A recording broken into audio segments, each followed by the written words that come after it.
那中秋这4天的连假，各地头的观光景点人龙可可，嘉义市的文化路夜市啊嘛同款。市府是表示讲，卫生局拢有随时去巡，看店家敢有做好防疫措施。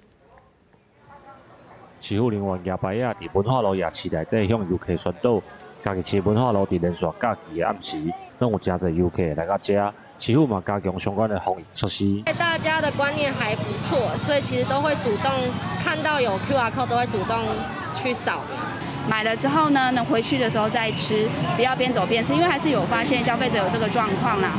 店家表示，连续假期的前3天暗顿的时间，人会豆豆变多，拢是外地回来游客，嘛拢有做相关的防疫准备，而且卫生局嘛会随时来检查。因为已经好几3、4个月没这么好过了，人潮大概7、8成，没有往年那么好，就有7成到8成而已。有回来，但是没有那么多了。跟疫情比的话，好超过7、8成有了，就是光这几天连假。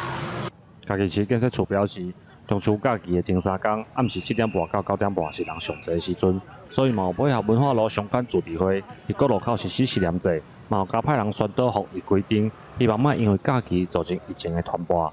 记者林慧婷，嘉义报道。